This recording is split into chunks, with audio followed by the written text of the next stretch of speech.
They call it the golden age of Hollywood, but for anyone who wasn't white, it was a different story. Black, Asian, Indigenous, and other non-white performers were sidelined, stereotyped, or mocked, while white actors built careers on racism. With no consequences, blackface wasn't rare, it was rewarded.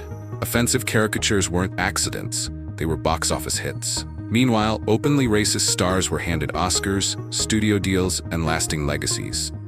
This era didn't just reflect the racism of its time, it helped shape it.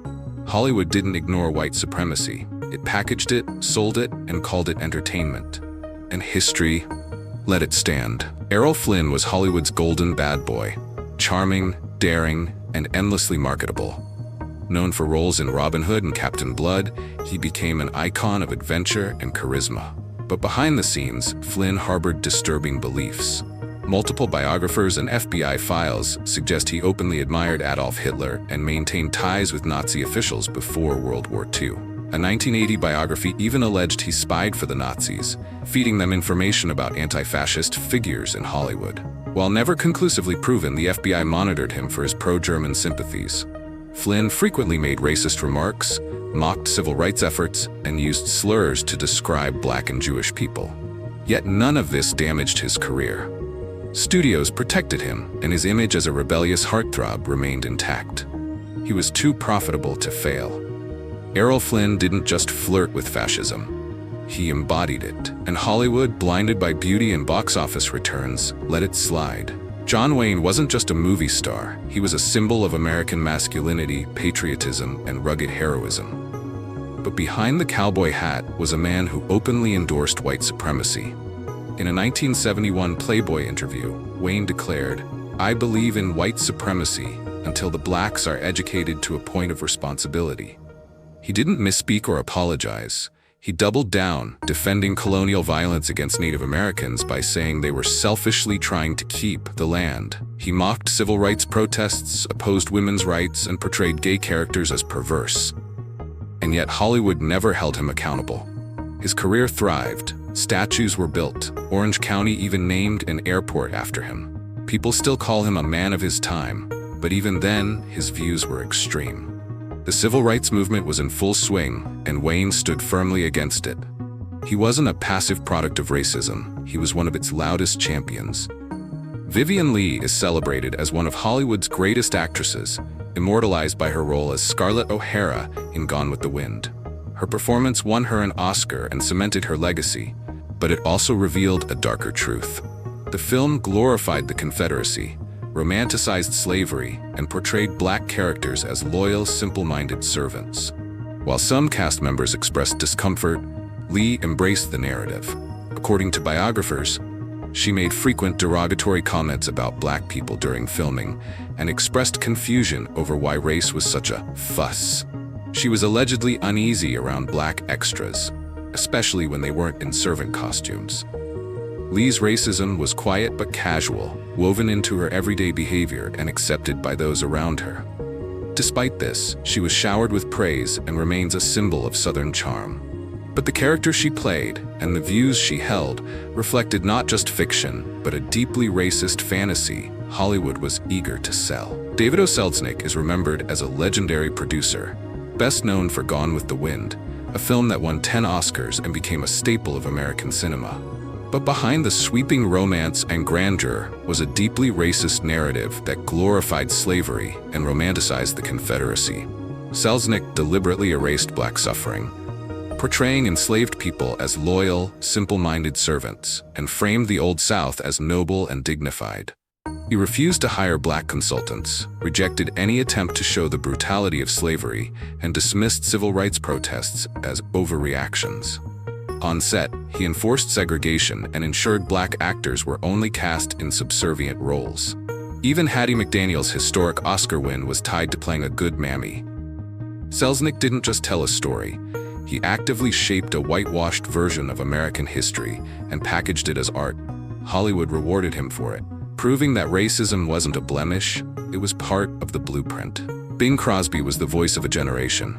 Beloved for White Christmas, his warm smile and fatherly charm. To the public, he was the epitome of wholesomeness. But behind the microphone, Crosby harbored deeply racist views that rarely made headlines.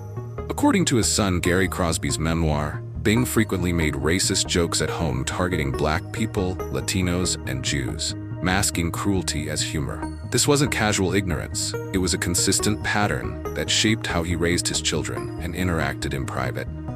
Crosby was also a member of elite country clubs known for racial exclusion, maintaining ties to circles that upheld segregation. While others like John Wayne and Walter Brennan voiced their racism publicly, Crosby kept his quiet, behind closed doors, but ever present. He didn't need to shout slurs to do harm. In old Hollywood, silence was complicity, and Crosby's legacy proves that racism didn't always wear a mask. It often wore a tux and sang a lullaby.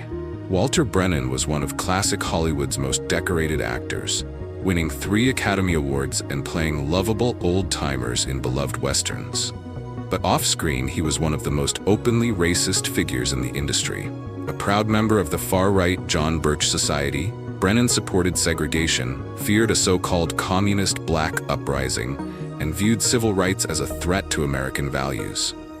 When Martin Luther King Jr. was assassinated in 1968, crew members recalled Brennan laughing, dancing, and celebrating the news on set. He frequently used racial slurs, disrespected anyone with progressive views, and allegedly recorded a spoken-word album filled with racist propaganda. Yet none of this ended his career. Hollywood continued to reward him with roles, applause, and prestige. Brennan didn't just hold racist views, he weaponized them. But in an industry that prized charm over accountability, even cheering the murder of a civil rights icon wasn't enough to cost him his legacy.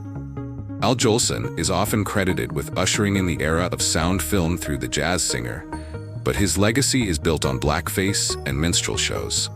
His breakthrough role featured him singing in full blackface, performing racist caricatures of black identity that audiences at the time applauded as groundbreaking. Jolson didn't just use blackface once, he made it his brand, repeating the act in film, theater, and concerts throughout his career. While some defenders claim he supported black performers, the truth is he profited by mocking their culture, imitating their voices, and locking them out of the spotlight he dominated.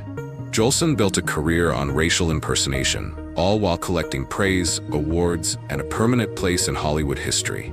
He wasn't a cultural bridge, he was a barrier. Yet to this day, he's remembered as a pioneer, proving that in old Hollywood, racism wasn't a deal breaker. It was the main act. Leslie Howard is often remembered as the refined, soft-spoken gentleman of classic cinema, best known for playing Ashley Wilkes in Gone with the Wind. But beneath his polished image was a man who not only starred in one of the most racist films in Hollywood history, he believed in its message. Howard defended the film's romanticized portrayal of slavery, calling it a beautiful depiction of a more civilized time. He insisted the Confederate cause was noble and described black characters as being shown with great dignity, ignoring the fact they were reduced to harmful stereotypes. In letters and interviews, he claimed black people lacked the refinement for complex society and were better off in the Old South's rigid hierarchy. Howard even fought against efforts to tone down the film's racism, arguing it would ruin the story. Though later painted as a war hero, his legacy remains entangled in the preservation of a whitewashed lie. Cecil B. DeMille was hailed as a visionary director, known for epic films like The Ten Commandments and Samson and Delilah. But behind the biblical spectacle was a man who helped institutionalize racial exclusion in Hollywood. DeMille was a vocal segregationist who openly opposed integration, not just in society, but on his film sets. Black actors were consistently relegated to roles as slaves, savages, or silent background extras, even in films set in Africa or the Middle East.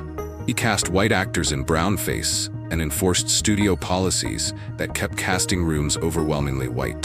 DeMille also lobbied against civil rights unions and blacklisted actors and writers he deemed too progressive. While preaching morality on screen, he was quietly building an industry that shut its gates to non-white talent. Hollywood celebrated him as a moral compass, but in truth, DeMille used religion and prestige to justify a system rooted in racial exclusion.